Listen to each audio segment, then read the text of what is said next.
pada menjauh segala maksiat dan batin, yakni maksiat dalam hati.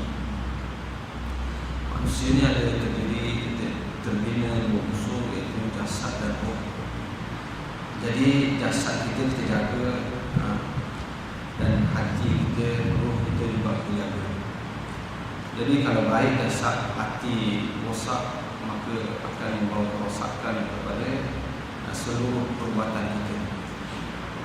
Kejahatan manusia ini datang daripada hati yang rosak, hati yang musnah, hati yang kotor, hati yang ada penyakit. Penyakit hati ini tak nampak, betul tak boleh berubat. Penyakit hati betul tak boleh berubat. Bila cari pakar mana sekalipun tak boleh mengubati penyakit hati, atau kita panggil penyakit jiwa. Tetapi kita kadang-kadang sakit jiwa. Ada orang kita yang boleh gelar sebagai pesakit jiwa, kita pergi berubat dengan doktor jiwa. Betul ke cara itu? Betul. Ilmu ni orang yang lebih sakit daripada kita lagi, kerana dia sembah bukan sembah Tuhan yang sebenar, sembah patung dan sebagainya, Tuhan-Tuhan yang selain daripada Tuhan yang sebenar. Maknanya jiwa dia jauh lebih sakit. Kita nak berubat ni, doktornya jauh lebih sakit jiwa daripada kita. Rosakkan kita. Tak betul. Tapi itu memang itulah yang berlaku pun. Baik, pertama disebut di sini ada 10 maksiat yang batin. Maksiat yang zahir ni kita nampaklah, mencuri, berzina, minum arak, itu zahir. Banyaklah zahir yang zahir. Ini yang batin. Yang zahir ni orang nampak berlaku, yang batin ini tak nampak. Kita ingatkan yang kita buat ini tidak maksiat, rupa-rupa maksiat dari segi batin, dan dia boleh membawa kepada kekotoran hati dan membawa kepada hati jadi keras. Dan bila hati menjadi keras, maka susahlah nasihat-nasihat agama, nasihat benda-benda kebaikan masuk dalam hati kita. Pertama dia kata, iaitu membanyakkan makan. Sangat lemah kepada membanyakkan makan. Kena kita tuan-tuan. Banyak makan ni kena kepada kita. Memang kena lah. Kita ni, orang kita ni tuan-tuan, tempat makan ni, ya Allah. Orang yang minta ikan bakar tuan-tuan, dia sanggup start kereta boleh pergi ke Melaka tuan-tuan. Hanya semata-mata nak pergi makan ikan bakar. Yang malas sikit dia pergi ke Kelang.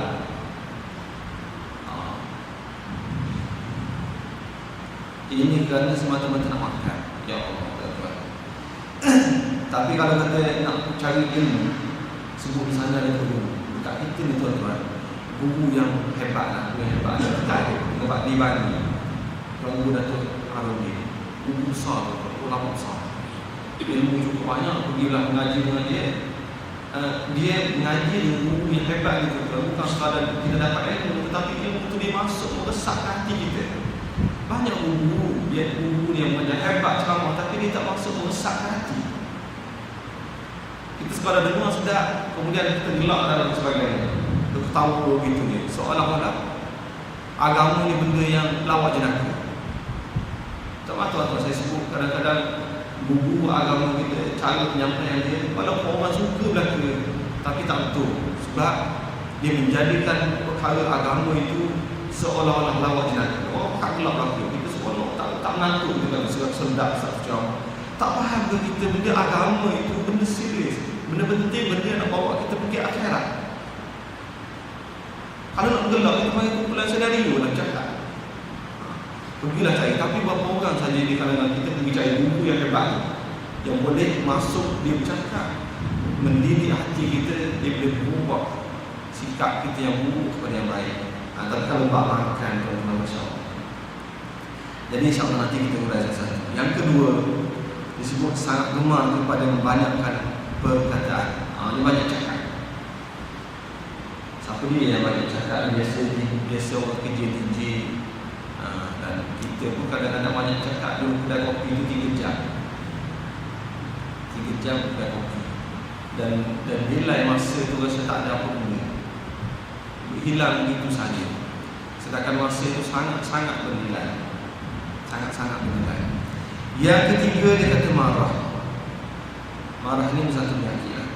Satu penyakit. Ini dia panggil maksiat yang batin. Yang keempat, dengki. Dengki ni penyakit yang ada kepada, penyakit turun-temurun yang ada kepada orang lain. Turun-temurun yang ada kepada orang lain, penyakit inilah hasad, dengki.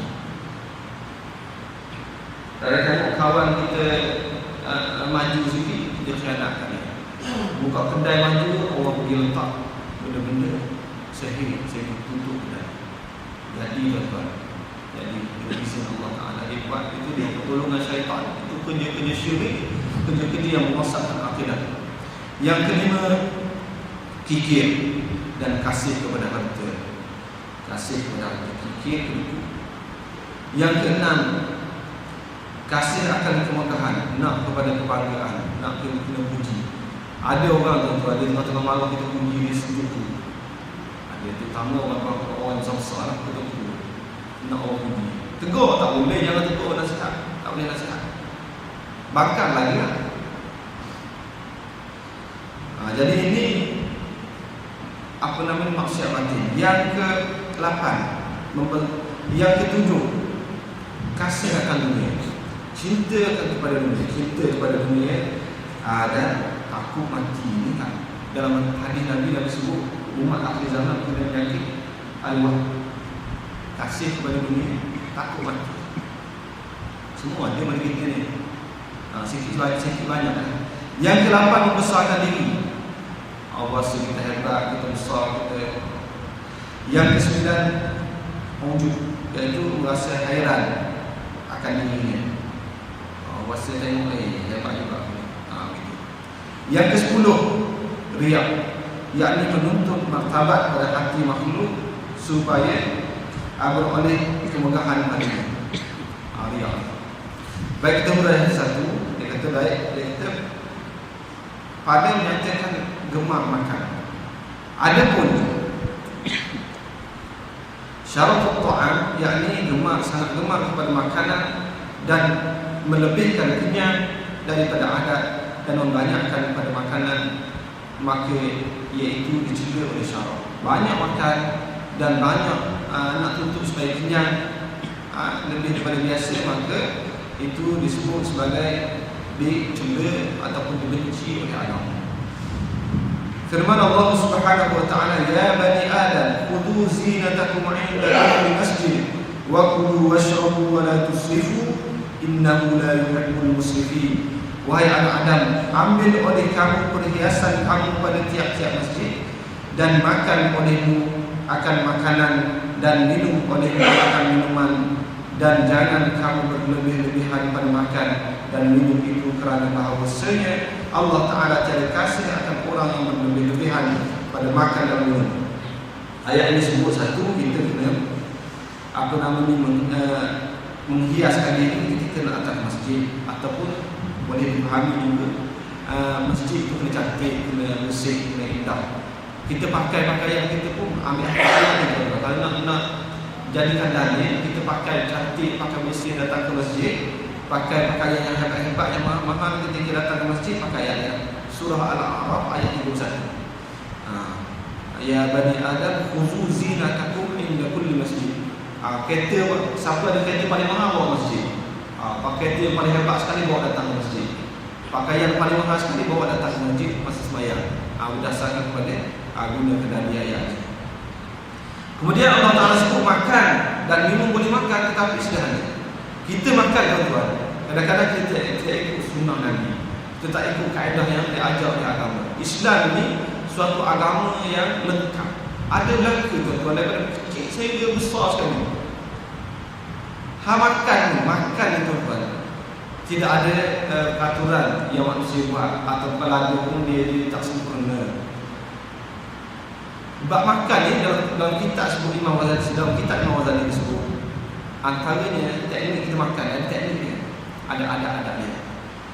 Kita kalau kita buat kedua ni tuan-tuan, kita ada sedia makanan berat, sedia air, kita sedia buah, kita sedia kuih. Biasanya kita akan guna makanan berat dulu. Lepas tu akhir sekali baru kita makan buah. Rupanya kalau kita baca dalam kitab, dia tidak pun kena makan buah dulu. Buah-buahan tu makan dulu, lepas tu baru makan benda berat. Lepas tu akhir sekali disudahi akhir dengan benda-benda manisan, kuih-kuih lah, kuih-kuih manis. Tapi kita makan buah akhir sekali. Lepas ni tuan-tuan yang datang ni tunggu. Ini kaedah Islam ajar kepada kita. Ada nilai, ada manfaat, faedah dari sudut kesihatan. Kalau ada tuan-tuan duduk tu, buatlah kajian. Buat kajian betul tak betul. Makan buah dulu, lepas tu